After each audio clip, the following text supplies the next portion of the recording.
Last के 3 दिनों में 70 नंबर का जुगाड़ कैसे हो जाए एग्जाम में, एक अच्छी रिवीजन स्ट्रेटेजी क्या होनी चाहिए उसके बारे में बात कर लेते हैं। मेरा नाम है मयंक पारिक और आप अभी हमारे अनअकैडमी के यूट्यूब प्लेटफॉर्म पे है, जहां पे हम बात करने वाले हैं आने वाले जेईई एडवांस 2025 के एग्जाम में, जो कि बस संडे को ही है, उसमें क्या क्या करना है, कैसे कैसे करना है, उसकी बात कर लेते हैं। सुनिए यार, केमिस्ट्री की अगर बात करें तो फिजिकल, इनऑर्गेनिक केमिस्ट्री और ऑर्गेनिक, इन तीनों में 3 दिन का प्लानर बना के बात करेंगे। देखो आप ही बोलोगे सर नया क्या पढ़ लेंगे, इसमें क्या नया हो जाएगा। अरे मान लिया तुम्हारी बात कि नया कुछ नहीं होगा, लेकिन जो पढ़ा है उसमें से अगर थोड़ा सा स्मार्टनेस दिखाओ तो सबसे इंपॉर्टेंट चैप्टर प्लस वो जो सबसे स्कोरिंग है, इजी भी है, वो चैप्टर अगर पकड़ लूं तो क्या पॉसिबल नहीं है? क्या बिल्कुल हो सकता है। अब कैसे होगा सुनना। फिजिकल, आईओसी, ऑर्गेनिक, तीनों की बात करेंगे। सबसे पहले बात कर लेते हैं डिवाइडेशन की भी। वेटेज क्या है? फिजिकल 35 से 37% के आसपास लमसम है, ऑर्गेनिक 33 है, आईओसी 30% है। मतलब इतना वेटेज आपके पास है। मैं क्या बोल रहा हूं, ऐसा नहीं है कि ये फिक्स है, वेरिएशन पॉसिबल है, लेकिन मेजोरिटी फिजिकल, फिर ऑर्गेनिक, फिर आईओसी की है। अब 70 नंबर का जुगाड़ करना है, पॉसिबल है इन 3 दिन में। कैसे पॉसिबल है ये समझना, क्या पॉसिबिलिटी होगी। देखिए ये देखो भाई, सबसे पहले फिजिकल की बात करते हैं। फिजिकल में आपके पास 4 चैप्टर ऐसे होने चाहिए जो आसान भी हो, स्कोरिंग भी हो। तो मैं पहले 4 चैप्टर की बात कर रहा हूं, इन 4 चैप्टर की बात कर रहा हूं। Thermodynamics, atomic structure, electrochemistry, chemical kinetics, ये 4 चैप्टर। अब इसमें देखो, एटॉमिक आसान है, केमिकल काइनेटिक्स ये भी आसान है। मतलब ये 2 चैप्टर ऐसे हैं जिसको तुम आसानी से रिवाइज करके जा सकते हो। इसमें से 4 मार्क्स का जुगाड़ हो सकता है, इसमें से 8 का। ठीक है, थर्मोडाइक्स थोड़ा टफ पड़ेगा, मान लिया 8 मार्क्स का अरेंजमेंट यहां से भी हो जाएगा, लमसम। तो आप सोचो तो 1 2 3 4 थर्मोडायनेमिक्स, एटॉमिक, इलेक्ट्रोकेमिस्ट्री और केमिकल काइनेटिक्स। भाई सुनना ध्यान से पूरी बात, इन 4 को रिवाइज करके जाओगे तो लगभग 7 से 8 क्वेश्चन का जुगाड़ हो जाएगा। 7 से 8 क्वेश्चन का अरेंजमेंट इससे हो रहा है। इसमें 2 इजी है, 2 थोड़े से टफ चैप्टर मान सकते हैं कि भैया इसमें थोड़ा सा टाइम लगेगा, इसमें टाइम लगेगा। मैं आप ये मान के चल रहा हूं कि केमिस्ट्री अगर 3 दिन में करो तो 1 दिन में फिजिकल पूरी कर लो, 1 दिन में ऑर्गेनिक पूरी कर लो और 1 दिन में आईओसी कर लो। मतलब 3 दिनों में 3 पार्ट को कंप्लीट करते जाओ, रिवीजन हो जाएगा। मोल लिक्विड मिला के 2 क्वेश्चन, मोल लिक्विड मिला के 2 क्वेश्चन। लेकिन मेरी बात सुनना, ज्यादा भी हो सकते हैं, लेकिन इतना अरेंजमेंट होगा, इतना अरेंजमेंट आपका हो जाएगा। ठीक है, मोल लिक्विड अगर करते हो, अगर तुम्हारे पास टाइम है, if you have time, mention किया हुआ है मैंने, तो आप ये भी कर लीजिएगा। अदरवाइज ये 1 2 3 4, एक्चुअली मोल क्या है कि मोल अगर आपने ये सब करे, थर्मोडाइक्स करा, एटॉमिक और ये केमिकल काइनेटिक्स करा, तो मोल का आपको ज्ञान है, तो मोल पे इतना आपको समय देने की जरूरत नहीं पड़ेगी। लिक्विड को आपको अलग से पढ़ के जाना पड़ेगा। अगर आपका समय बचता है तो ठीक है, नहीं तो ये 1 2 3 4 इनको पहले करके जाना, फिर आगे बात करते हैं। फिर देखो कैसे होगा रिवीजन। फिजिकल केमिस्ट्री में पीवाई को करना 5 साल के। सर 10 क्यों नहीं बोल रहे हो? अरे मुझे पता है ना समय कितना है यार। तो लेटेस्ट वाले 5 साल के पीवाई को उठा के देख लेना। वैसे तुमने पहले भी किए होंगे, लेकिन एक बार देख के जाना और फॉर्मूला रिवाइज करो। फॉर्मूले जितने हो सकते उतने फॉर्मूले रिवाइज करते जाओ बार बार। क्यों?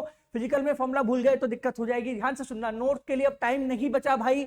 नोट्स वोट्स पढ़ने के चक्कर में चले जाना, सीधा फॉर्मूला उठाओ, फॉर्मूला रिवाइज करा, सवाल सॉल्व करे, बस कॉन्फिडेंस आया, आगे बढ़ गए। अगला दिन दे दो आईओसी के लिए। ठीक है, आईओसी। अब आपके ऊपर है, आप चाहो तो तीसरे दिन भी कर सकते हो कि भाई मैं तो चाहता हूं एकदम मेरे दिमाग में फ्रेश रहे, तो ठीक है मान लेते हैं। उसमें chemical bonding, P block, coordination और डीएफ ब्लॉक, ये 4 चैप्टर को लेके चलो। सॉल्व नहीं लिखा सर आपने? अरे रिवीजन स्ट्रेटेजी में 3 ही दिन है ना, तो अब तुम्हारे दिमाग पे जो जोर दे ज्यादा उसके बारे में बात नहीं करेंगे। पीवाई को करना सीधा, केमिकल बॉन्डिंग के आता है आपको रिवीजन करने के लिए, कॉन्फिडेंस के लिए PYQ, chemical bonding, coordination के पीवाई क्यू करना, वही 5 साल वाले, लेटेस्ट 5 साल आपको पता लग जाएगा। अगर थोड़ा सा लगभग थोड़ा गड़बड़ लगे तो हाथों हाथ उस पॉइंट पे जाना, रिवीजन कर लेना नोट्स का और वापस आ जाना। लेकिन नोट्स को लेके बेल्ट बच जाना भाई। 5 साल के सवाल हो गए।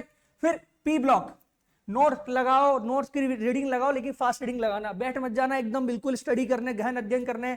डीएनएफ ब्लॉक में भी नोट्स लगाओ, ट्रांजिशन एलिमेंट से क्वेश्चन आने के चांस। देखो पी ब्लॉक 1 क्वेश्चन ले जाएगा, केमिकल बॉन्डिंग 1, कोऑर्डिनेशन कंपाउंड में 2 मिलेंगे और डीएनएफ ट्रांजिशन मेटल से 1 क्वेश्चन आने की संभावना है। तो लगभग 5 क्वेश्चन का व्यवस्था आपकी यहां से भी हो जाएगी।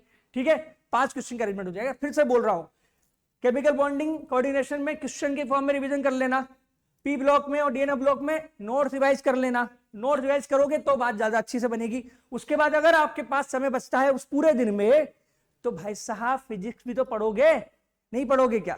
मैथ भी तो पढ़ोगे ना। इसलिए बोल रहा हूं कि ज्यादा कुछ नहीं घुसना है, इतना ज्यादा भी नहीं, क्योंकि केमिस्ट्री स्कोरिंग है। केमिस्ट्री फिर बोल रहा है स्कोरिंग है, केमिस्ट्री को साथ लेके चलना। इन 3 दिनों में केमिस्ट्री को साथ लेके चलना। ठीक है ना। चलो अगला ऑर्गेनिक केमिस्ट्री।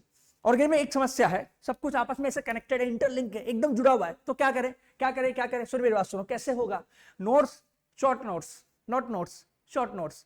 अब आपके वो शॉर्ट नोट्स काम आएंगे। अब और सर मेरे पास तो शॉर्ट नोट्स है नहीं, कोई बात नहीं, तेरे पास रिएक्शन लिखी हुई है ना, रिएक्शंस की बात कर लेते हैं। एग्जाम्पल मत देखना, जो जहां रिएक्शन पढ़ाई है सर ने बस वहां पर निशान लगाता जा, आगे बढ़ता जा। शॉर्ट नोट्स तो 5 साल के पीवा, इससे काम चल जाएगा। अब सुनो, इसमें रिवीजन के लिए क्या करना है। नेम रिएक्शन वाला पोर्शन जो है ना, नेम रिएक्शन वाला, उसकी बात कर रहा हूं सिर्फ। Alcohol phenol ether, aldehyde ketone, carboxylic, इसमें जितना नेम रिएक्शन का पोर्शन है, अमाइन की बात नहीं कर रहा, इसमें जितना नेम रिएक्शन का पोर्शन, उसमें 3 क्वेश्चन की संभावना है। कैसे करोगे, पीवाईक्यू के फॉर्म में रिवीजन कर लेना 5 साल का। 3 क्वेश्चन की संभावना इस पोर्शन से, बहुत बड़ा पोर्शन है ये, छोटा मोटा नहीं है। अल्कोहल फिनोल ईथर तीनों आ गया, एल्डिहाइड कीटोन कार्बोक्सिलिक तीनों आ गया। इनमें से जो नेम रिएक्शन पढ़ाई जाती है उसको रिवाइज पहले करना, ठीक है।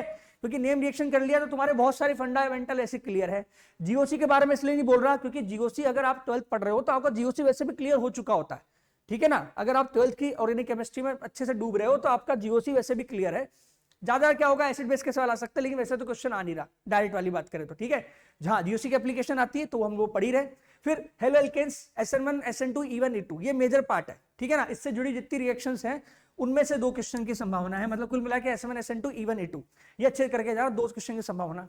फिर biomolecule polymer chemistry everyday life, लोग नहीं पढ़ते, ठीक है। मैं कहता हूं कि इसमें फायदा पता है क्या, इस चैप्टर में, इन 3 चैप्टर फायदा क्या है, सिलेबस बहुत छोटा है, पॉसिबिलिटी बहुत कम है, लिमिटेड सिलेबस में पूछता है, तो किताब के अंदर से कहीं से पूछता है। एनसीईआरटी, ठीक है, एनसीईआरटी का जो भी निशान लगा के रखे ना लाइंस पे, उनको रिवाइज करके जाना, तो 3 क्वेश्चन का व्यवस्था यहां से हो जाएगी।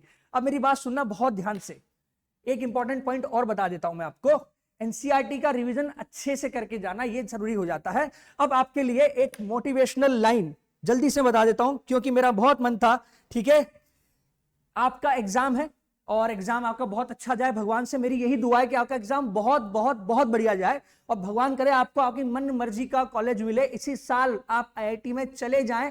इसी दुआ के साथ पूरा का पूरा अनअकैडमी यूट्यूब प्लेटफॉर्म, पूरा अनअकैडमी ऑफलाइन ऑनलाइन सब आपके लिए दुआ कर रहे हैं, मैं भी कर रहा हूं।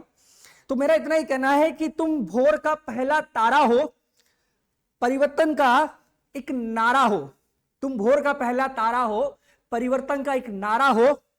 अंधकार कुछ पल तक है, अंधकार कुछ पल तक है, फिर सब कुछ तुम्हारा है, फिर सब कुछ तुम्हारा है, ठीक है। इसी के साथ आज की वीडियो को यहीं एंड करते हैं। जल्दी से पढ़ाई में लग जाओ फटाफट से, बिना समय खराब किए। धन्यवाद, थैंक यू सो मच, और बहुत जल्दी मिलेंगे डिस्कशन के साथ।